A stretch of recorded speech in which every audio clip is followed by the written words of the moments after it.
Il y a quelques jours, j'ai eu une idée qui m'est venue dans ma tête, mais en fait, cette idée, du coup, c'est l'univers qui me l'a envoyée pour que je travaille avec. Cette idée, elle est extrêmement profonde. C'est que, en fait, cette idée, elle venait du concept relié à Jésus, c'est l'idée des 11 apôtres. Et il y en a 12 d'ailleurs. 12, bon, pour moi, il y en a 11 parce que, comment il s'appelle, Judas, bon, voilà. Euh, mais du coup, pour revenir là-dessus, j'avais eu une première idée, c'était d'avoir des apôtres.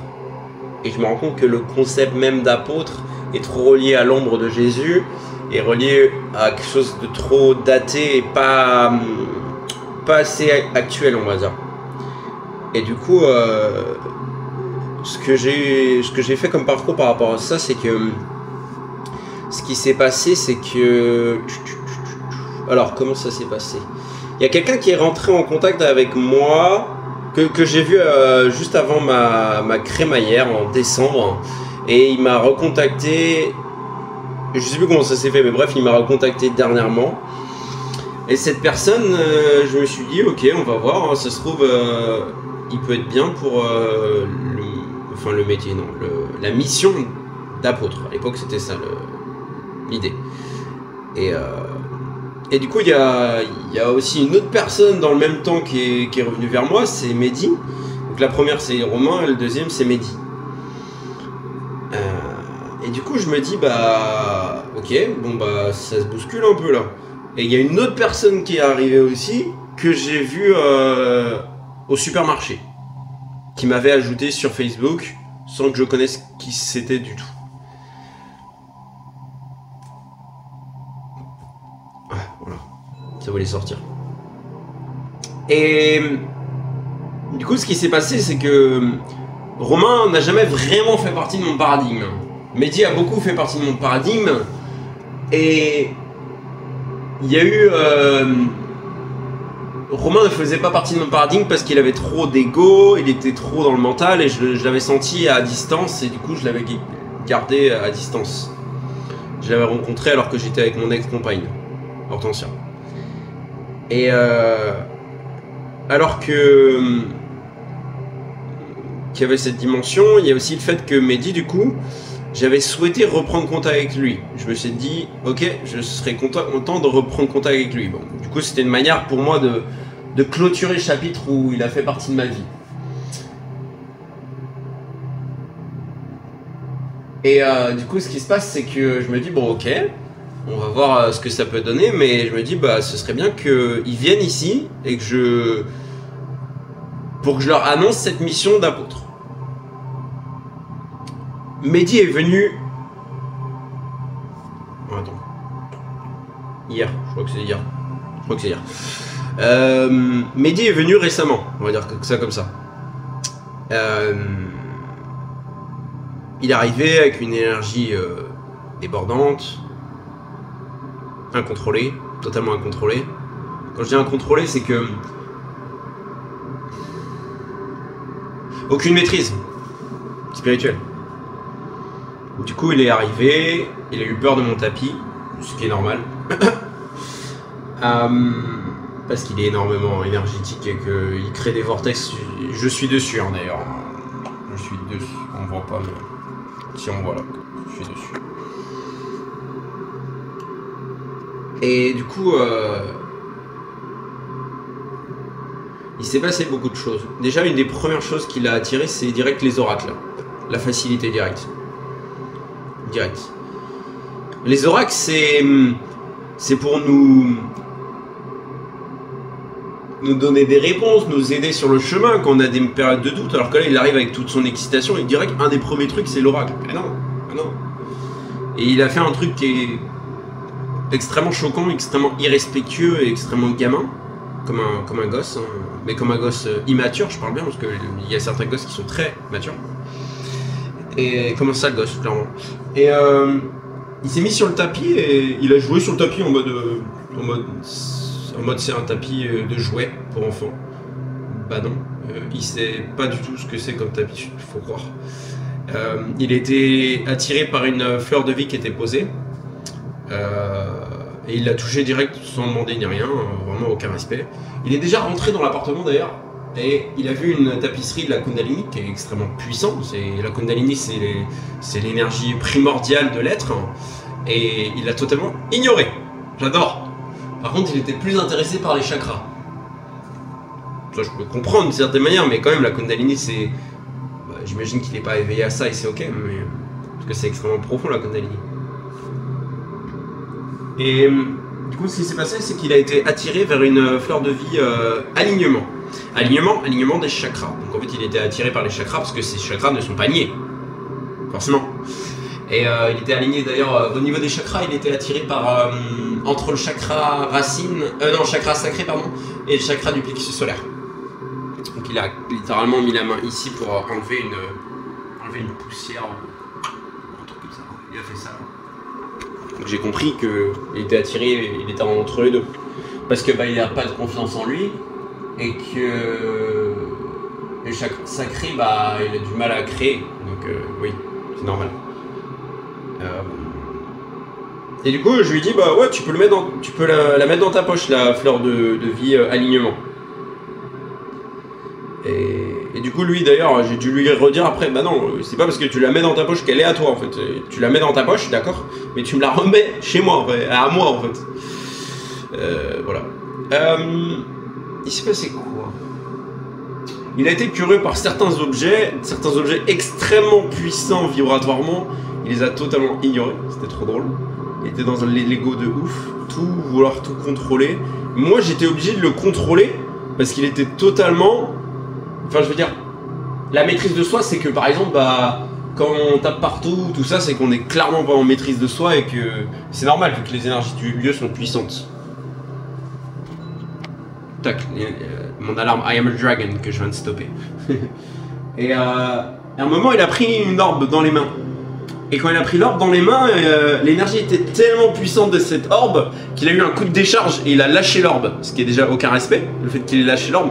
Mais je soupçonne l'orbe, enfin je soupçonne. Je sais que l'orbe s'est défendu contre son énergie en gros. Parce que mon espace est vivant et que quand il est arrivé, mon espace était mort. Mon espace s'est amusé à se mettre en sommeil. Quand il est parti après, l'espace d'un coup... L'énergie, elle a monté de malade. C'est un truc de dingue. C'est trop drôle. Mais du coup, qu'est-ce qui s'est passé dans cet espace? Il s'est passé beaucoup de choses.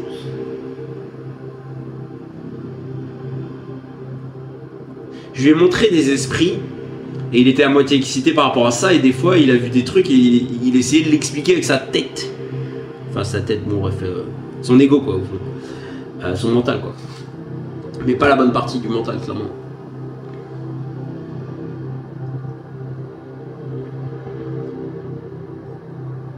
Et du coup, il y a des trucs qu'il pouvait pas expliquer et ça le déconcertait un petit peu, mais ça va, parce qu'apparemment il a été élevé avec ça. Voilà. Ça, j'étais un peu étonné. Et à un moment, il arrive dans une pièce qui est le sas, il y a un énorme éléphant. Et je sais que l'éléphant a fait en sorte de lui faire peur. Parce que l'éléphant, c'est le gardien de mon... J'allais dire tombeau, trop drôle. Non, pas... Bah si, d'une certaine manière, c'est le tombeau, ok. Pourquoi est-ce que c'est le tombeau? Parce que le tombeau, c'est le lieu où il y a des morts qui résident. Et quand on passe par le principe spirituel, on vit des morts et des renaissances. On est exactement dans le...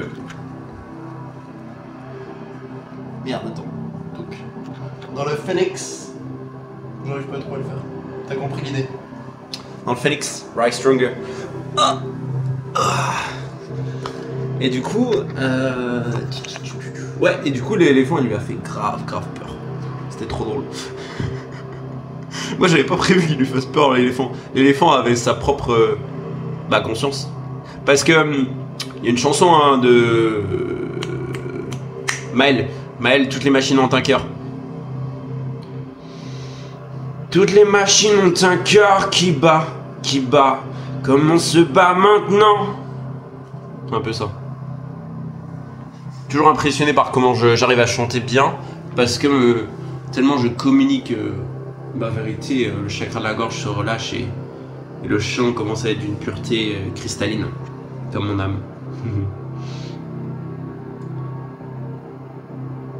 Du coup, il s'est passé quoi? Il était hyper... Il y a mon alarme qui se met des fois. J'aime bien, ce sont des rappels, ce sont des... C'est des techniques, je crée des synchronicités. Synchronicités, donc ce sont des événements qui donnent des réponses parfois, qui arrivent un peu de manière magique. Et justement, l'alarme là, c'est I am a mage. Et en fait, au lieu d'être juste une synchronicité, c'est aussi une affirmation. Donc c'est hyper puissant. Tous les jours, je lis ça. Ça me rappelle que je suis un mage, au fond de moi, que je suis un magicien. Ça me rappelle à ma puissance intérieure si je doute de moi. Parce que douter de toi, c'est quand même facile dans le monde dans lequel on vit. Mais le but, c'est de ne plus douter de soi. Là, je travaille mon chakra racine. On a la lumière rouge là. Qui, bah voilà, elle vient de bouger pour vous. Hein. Enfin, pour toi, pardon, excuse-moi. Et là, on a la musique du chakra racine qui est au volume 33. 33, c'est lié au guérisseur, donc c'est lié à mon chemin. Voilà, rouge. Qui travaille sur les peurs. Donc, c'est une musique qui est normalement extrêmement inconfortable. Qui joue sur les traumatismes, sur les peurs, sur le sentiment de sécurité, sur le sentiment de confiance en soi, en la vie plutôt. I trust. Je fais confiance en la vie avec le Muladhara Chakra. C'est marqué là. Mince, putain. Bon, voilà. Voilà, on l'a. Muladhara Chakra, Root Chakra, I trust. Je sais pas pourquoi j'ai pris cet accent, mais on s'en fout.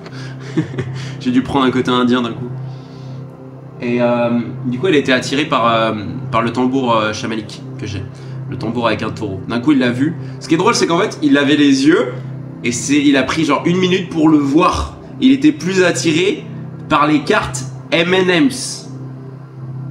Il était plus attiré par les cartes M&M's. Certes, elles sont peut-être hautes vibratoirement. Mais je pense qu'entre la tapisserie de la Kundalini et les cartes M&M's, il y a une petite différence. Et le gars se dit éveillé spirituellement, se dit être au top et être dans son soi supérieur. Je lui ai dit de venir avec son soi supérieur. Et il était pas venu avec son soi supérieur, il était venu avec son ego supérieur. Et oui, on me l'a fait pas. Et du coup, il a dit différentes choses très intéressantes. Du coup, bah, le taureau, ça représente moi. C'est du coup, je suis ascendant taureau et je suis vierge ascendant taureau, comme tu sais, je pense.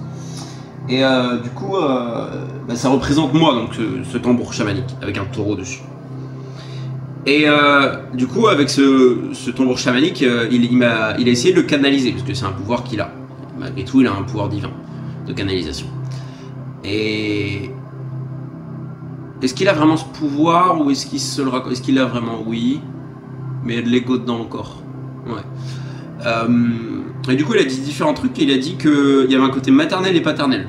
C'est vrai qu'en moi même, il y a un côté maternel et un côté paternel. Donc, il parle de moi, hein, toujours. Il y a un côté force. Force, il a dit très longtemps après, il a dit confiance en soi, tristesse.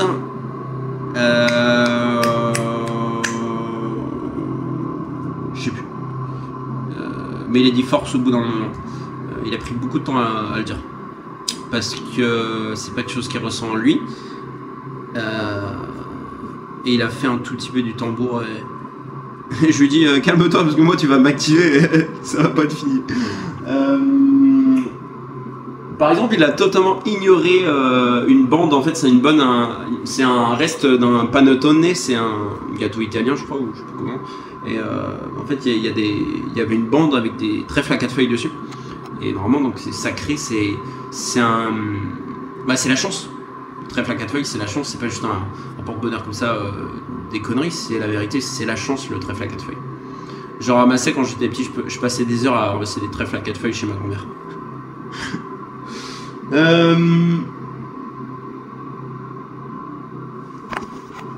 Ouais, et du coup, on est passé. Est-ce qu'on a fait autre chose?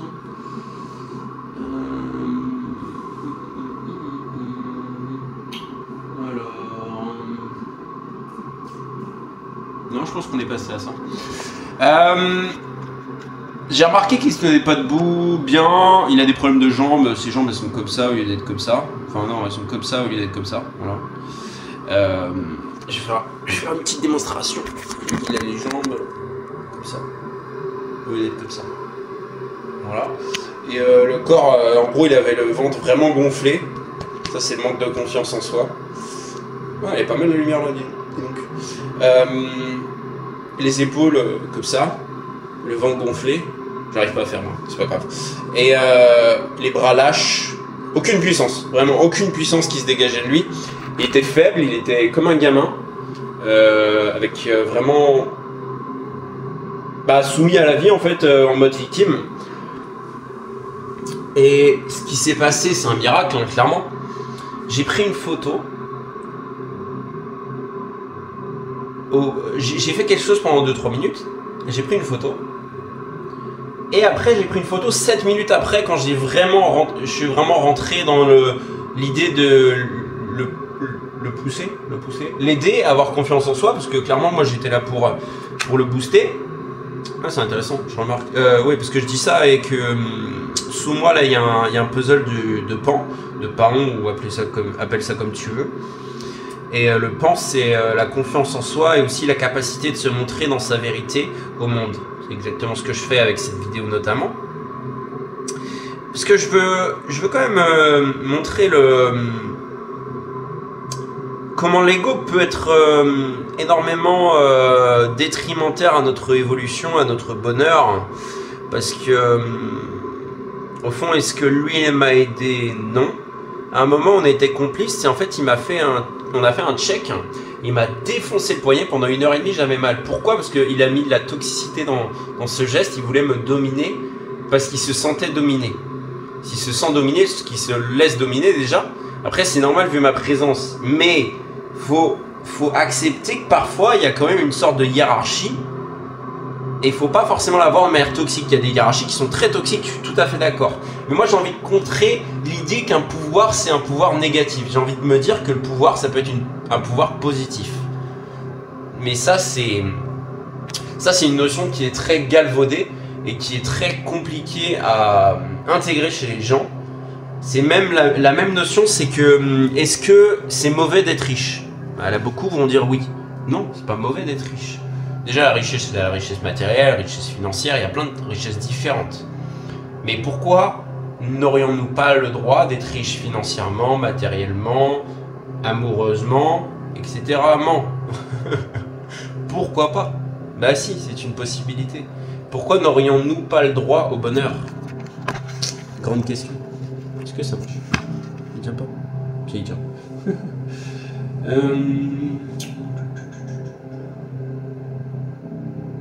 Je médite un petit peu tant qu'à faire.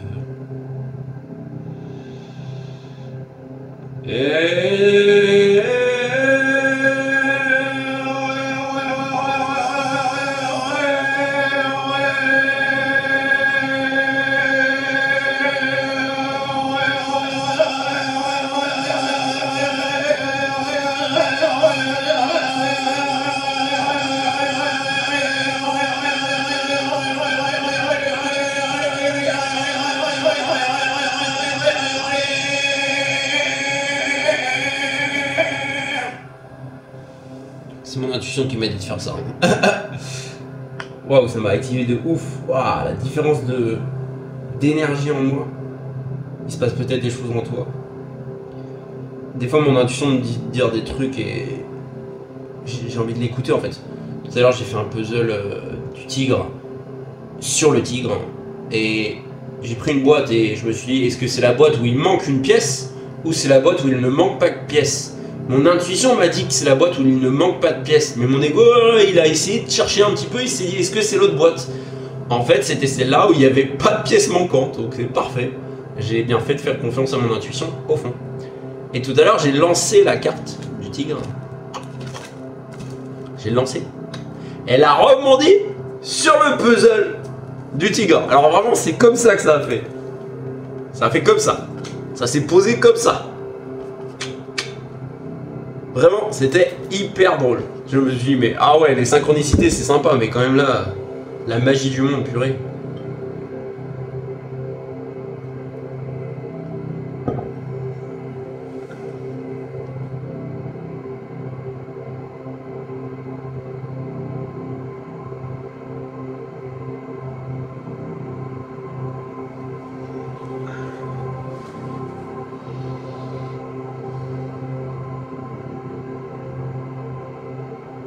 En 7 minutes, Mehdi, je disais, en 7 minutes, Mehdi, il a fait un chiffre colossal. Qu'est-ce que j'ai fait pour lui permettre ce chiffre colossal? J'ai vu son attitude, je lui ai dit, recule les épaules. Et il était comme ça, en gros. Je lui ai dit, recule les épaules. Et au bout d'un moment, il a compris comment reculer les épaules vraiment. Voilà, pas non plus, voilà, mais normal quoi.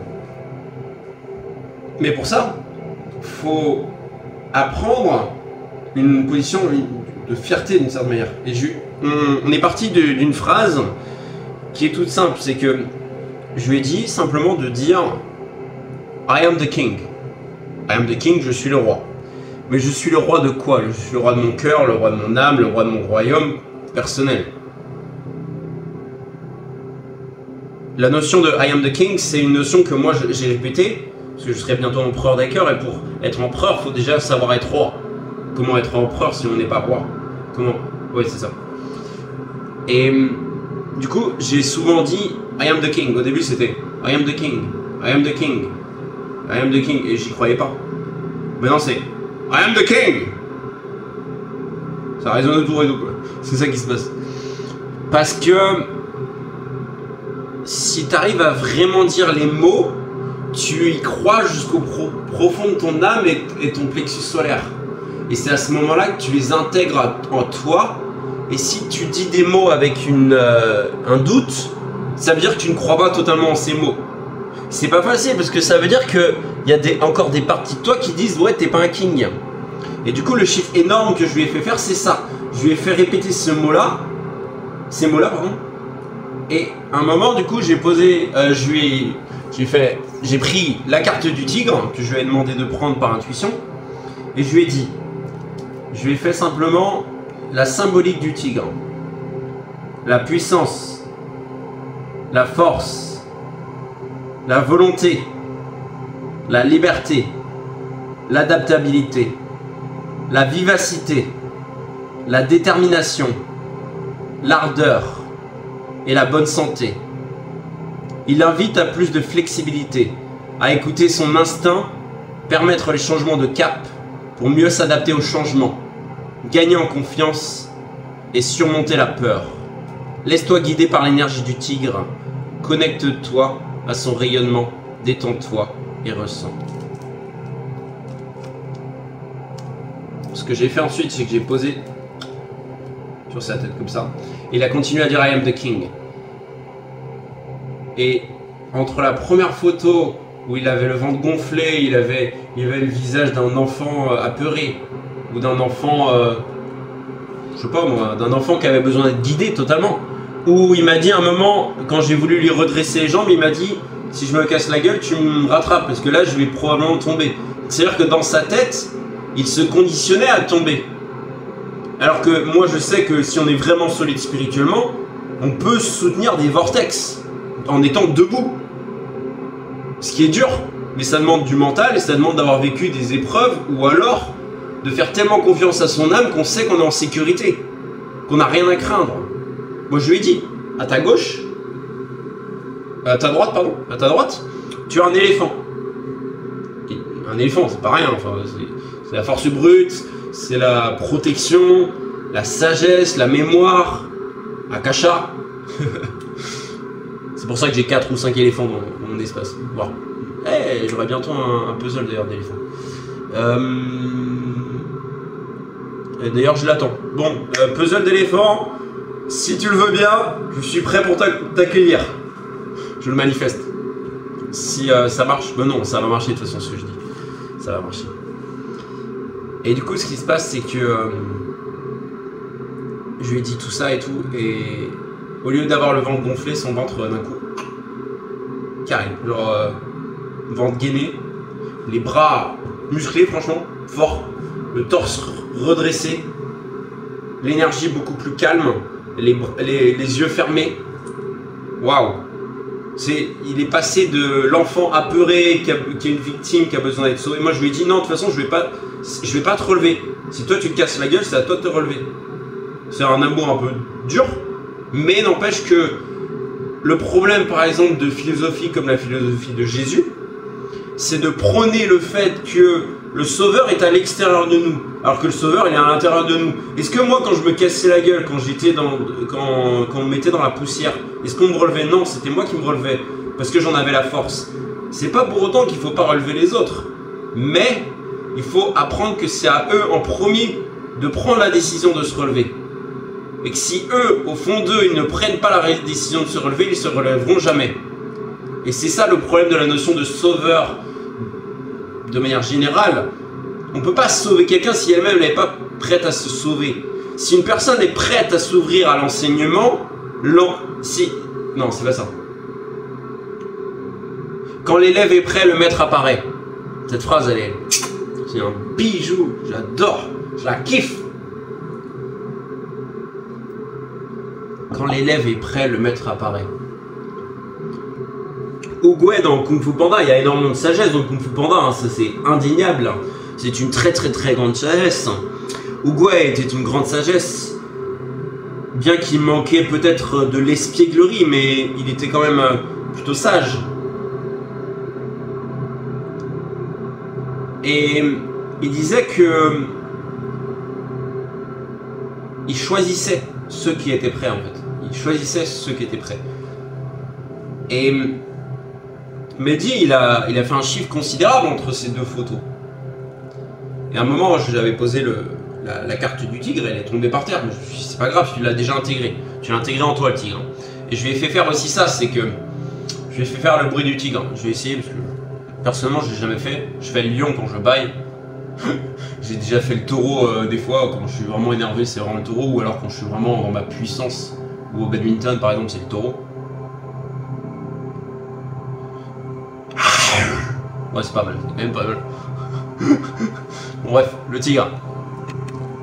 Et je lui ai dit de faire le tigre en fait. Au début, il faisait. C'est pas la même chose. Mais ça fait mal à la gorge parce que. Pourquoi d'ailleurs? Bon, c'est pas facile d'être un tigre. Hein. Parce que regarde les caractéristiques qu'on a dit, hein. La puissance, la force, la volonté, la liberté, l'adaptabilité, la vivacité, la détermination, l'ardeur et la bonne santé. C'est pas facile. Hein. Tout à l'heure, la couronne, je la portais ici. Hein. Et en fait, j'ai voulu enfiler mon pull de Phoenix, Rise Stronger. Et alors que je l'ai enfilé, la couronne, j'ai voulu la tenir en place et inexorablement elle descendait. Et en fait, c'est parfait. Parce que là, elle est en train de jouer sur mon chakra coronal, ici, et au niveau de mon chakra du troisième œil qui est ici. Enfin, alors on va dire, je pense qu'il est ici, mais bon, c'est pas très loin. Attends. Ouais, il est là. Ouais, il est pas très loin n'empêche. Il est pas très loin. Mais après, le chakra troisième œil, c'est là. Techniquement, ça joue bien. Mais c'est là le centre du troisième œil. Comme le bindi, ou le bindou, je sais plus comment on appelle ça. Là, rouge. Pour rouge, désolé. Bon. Et du coup, il a fait un chiffre considérable en fait. Et à un moment, je lui ai mis une autre épreuve en face de lui, c'est que il a. En fait, pour moi, c'était des tests tout ça, hein, clairement. Il a toujours fui mon son qu'il a découvert. Il était dans les premières personnes à découvrir ce son que j'ai. Et ce que j'ai voulu faire, c'est que je me suis dit, cette fois, tu vas pas faire. Tu vas pas faire. J'ai commencé à faire le son, il a commencé à fuir. Je dis non, ne fuis pas, accueille, accepte, lâche prise. Voilà, moi je lâche prise. Et quand il a fait le son, quand j'ai fait le son, j'ai appelé à des forces plus grandes. Est-ce que j'en avais besoin? Non. Mais je crois que c'était pour me rassurer, parce que ce qu'il faut savoir, c'est que ce jour-là, j'étais dans mon énergie la plus basse possible.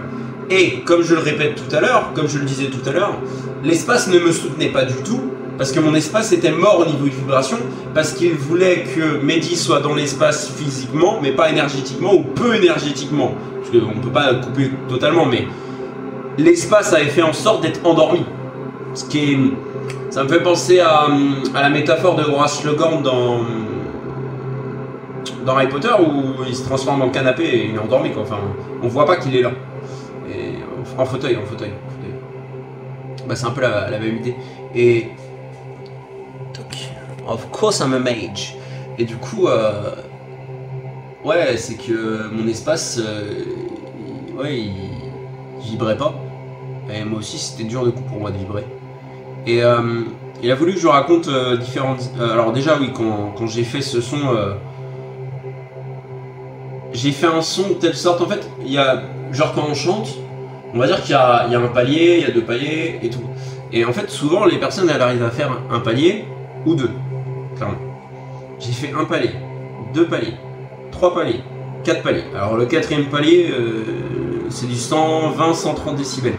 En vrai, franchement. Je vais pas faire une démonstration ici. Bah si, allez, je vais le faire. Je sais pas si je vais réussir et c'est pas grave, au pire j'arriverai qu'aller au 3e palier.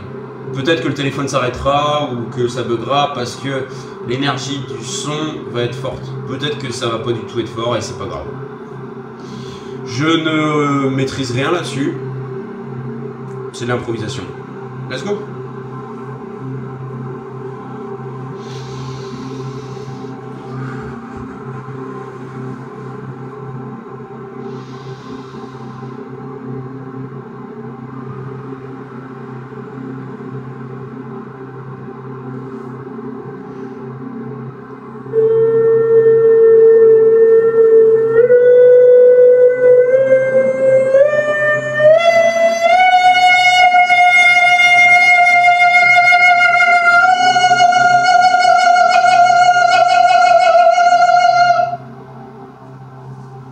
Pas forcément spectaculaire à mon avis, mais au fond je crois que c'est faux.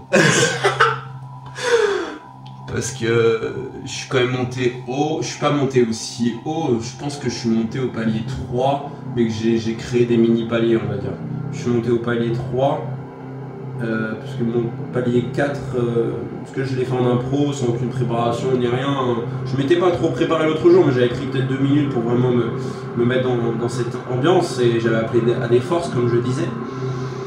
Mais c'est cette puissance que j'ai en moi en fait, c'est que je ferai un chant prochainement dans une forêt où vraiment là je donnerai tous mes poumons et là en fait ça crée un vortex bah, ça crée comme une onde de choc vibratoire qui s'étend au-delà de moi clairement, au-delà de l'appartement. Sauf que là bon je soupçonne ce son de créer une porte dimensionnelle où ce son va rentrer dans la porte dimensionnelle et ne pas être entendu par qui que ce soit autour. Qui que ce soit, sauf les personnes que ça peut aider. Du coup peut-être tout le monde. Leur âme elle entend. Des fois ils se réveillent, mais c'est leur âme qui se réveille. Du coup dans le passé ils m'accusaient, mais c'est en fait c'était des... Non, ils m'accusaient. Ils se plaignaient on va dire, mais c'était des tests de l'univers pour me dire est-ce que tu vas oser le faire ou est-ce que tu vas coward, tu vas être assez lâche de pas le faire. Là tout à l'heure j'ai eu un doute, tu l'as vu le doute, mais je suis allé au-delà de ça parce que s'il faut que je dérange pour réveiller le monde, je vais le faire. J'en ai pas honte en fait. S'il faut que je dérange pour réveiller le monde, je pense pas que c'est que les gens qui disent ce que les autres veulent qui font bouger le monde. Je pense que c'est pas du tout ça. Mon ego il a réagi. Après il m'a demandé des précisions par rapport à certains points. Donc, je vais un peu raconter où j'en étais professionnellement, financièrement, tout ça. Il m'a parlé d'abondance et ça m'a beaucoup aidé ce qu'il a dit.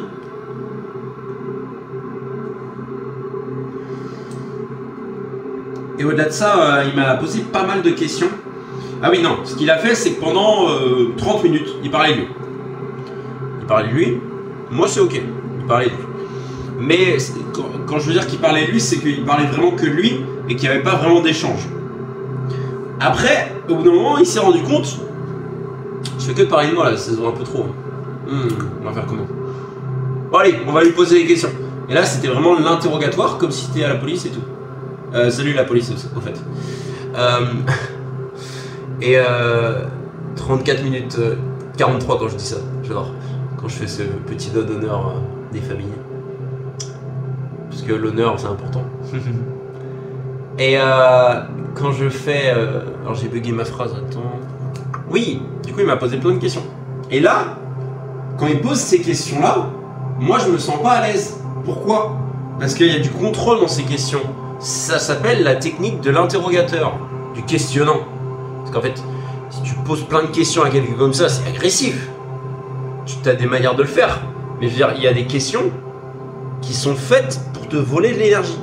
Moi, quand je pose les questions à des personnes, je pose les questions pour éveiller leur âme. Pas éveiller